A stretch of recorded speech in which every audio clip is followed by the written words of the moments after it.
السيرك المصري يخوض التجربه. مطلوب من كل واحد يحب السيرك القومي ان هو يساعد، لان كل ما احنا هنسلم نفسنا للناس اللي ماسكه العمل ده هنقدر نساعد في النجاح. انما لو كل واحد حب ان هو يعني ايه ما يبقاش طي عليه، واخد بالك، هو عنده فكره تصور، يعني هو لامم بفكره معينه، حاول تديله يعني اقصى ما عندك، اقصى ما عندك، كل لان في النهايه العمل ده هو يوزعه. العمل ده احنا متكلمين على اساس ان تعمل له دعايه على اعلى مستوى في مصر. لاول مره في السيرك هيتعمل الدعايه. الدعايه هتبقى في الشوارع، على كوبري 6 اكتوبر، تلفزيون، يعني معمول لها دعايه وشغل كبير جدا على انه عمل كبير. والعمل ده هيبقى تحت رعايه باذن الله وزير الثقافه، عشان برضك اي طلبات اي مشاكل هتقابلنا هنبقى الوزير هو اللي هيدخل شخصيا. كويس؟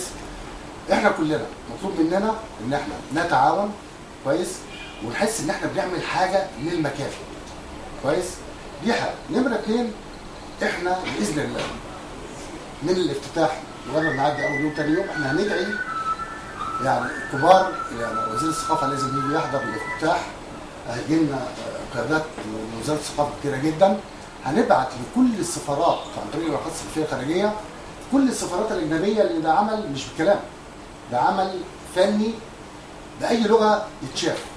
فاحنا هنبعت لكل المستشارين الثقافيين والسفراء بتوع معظم الدول العربيه والدول الاوروبيه، كويس، هنبعت لهم دعوات هيجوا السيرك ويشوفوا الكلام ده. وده ربما ان اي حد من خاصه الدول العربيه هتشوف العمل ده وتعجب بيه، سهل جدا يقول لك انا عايز الفرقه دي تجيلي. اي عمل بينجح هتلاقي الدنيا بتطلبه. كويس؟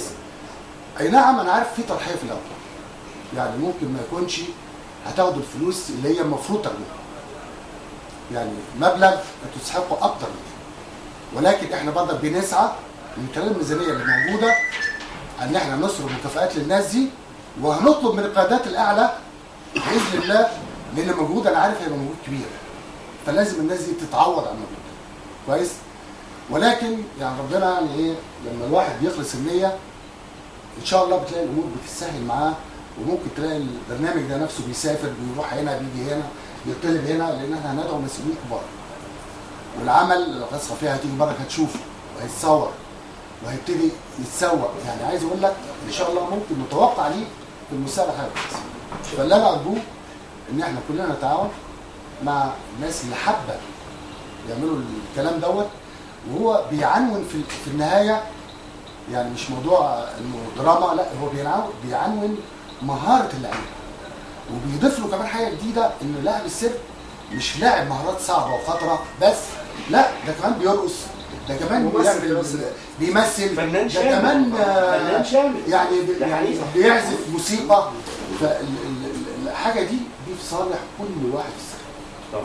فده اللي انا ارجوه، واتمنى ان كلنا نبقى مخلصين في التعاون مع الناس دي، ان احنا نعمل اجمل ما يمكن. دي يعني ربنا يوفقك.